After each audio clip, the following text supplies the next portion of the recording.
Hey there, welcome in. My name's Josh. This is another episode of Road to Riot, and this is what I learned last week. Okay, so first thing, eye hole makes edge of Loomis circle. What I meant by that is that if you have your Loomis circle here, right, so here's your head, and then here's the side plane of the face with your X in here or whatever, this line here, right, is really easy to see on this head model here on this line here.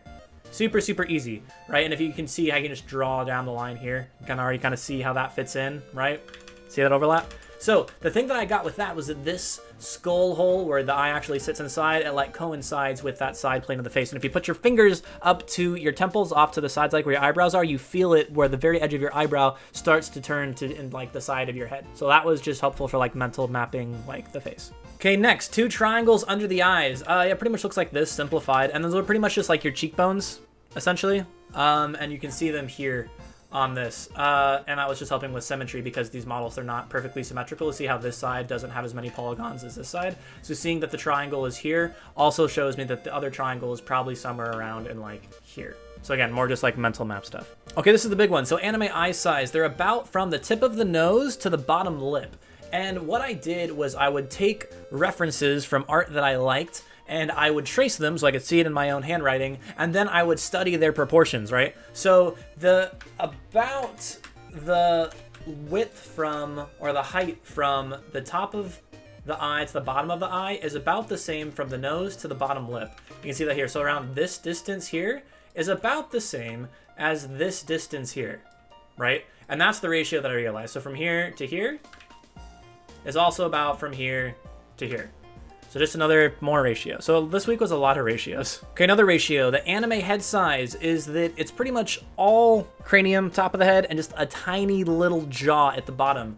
And this is basically what I'm about to show you. This is like the 4-step process that I did to discover all these ratios, and the rest of it is just me drawing and studying and doing this process. So this is what the process looks like for how I found these ratios and how I found the rest of these findings. Step 1, you trace whatever your reference is. In this case, do I even have the reference here? I don't. Oh, I do. It's right here. Find a style that you like, find a style that you want to learn about, and then trace it. Step 1, easy. So you trace it to figure out what it looks like in your own penmanship, in your own handwriting, in your own style, without all the rendering, without everything else. Make it a little bit more recognizable. And then what I did is that I would try to draw Loomis or markings on top of that to see how it actually, like how I could go about creating that. So like 2-step tracing.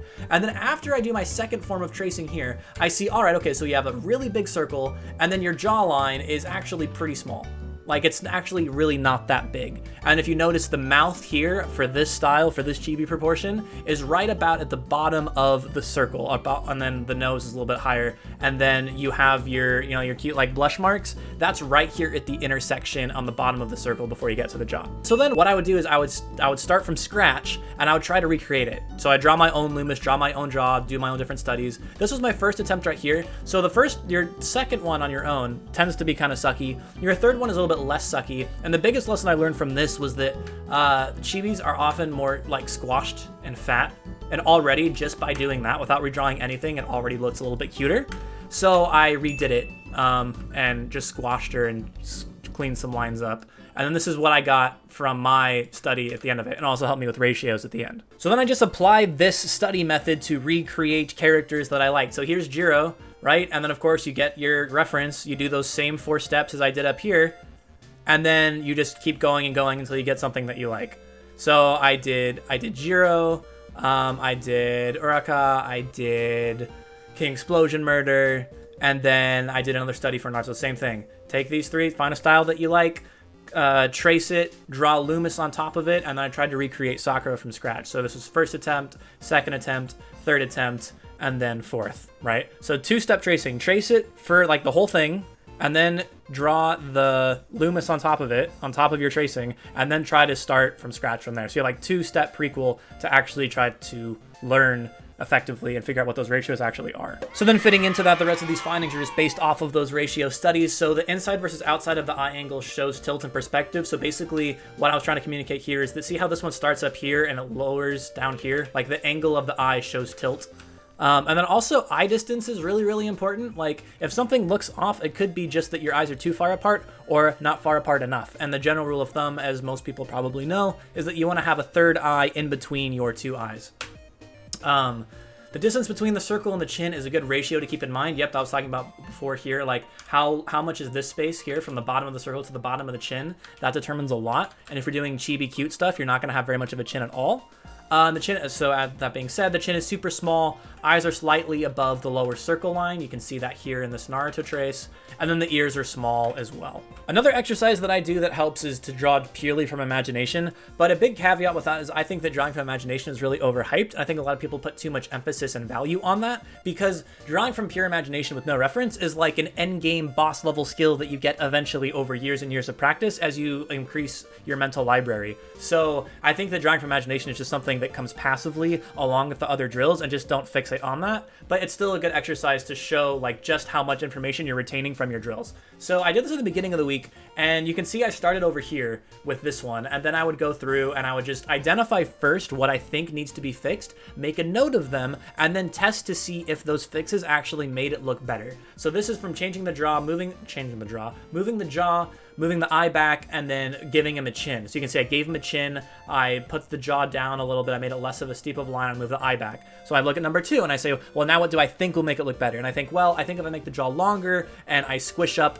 the other side of his face, you can get more square. And that's where I got this one. I'm like, okay, now what if I make his eyes smaller, his eyes closer together, and I make the arrow smaller? So I do that.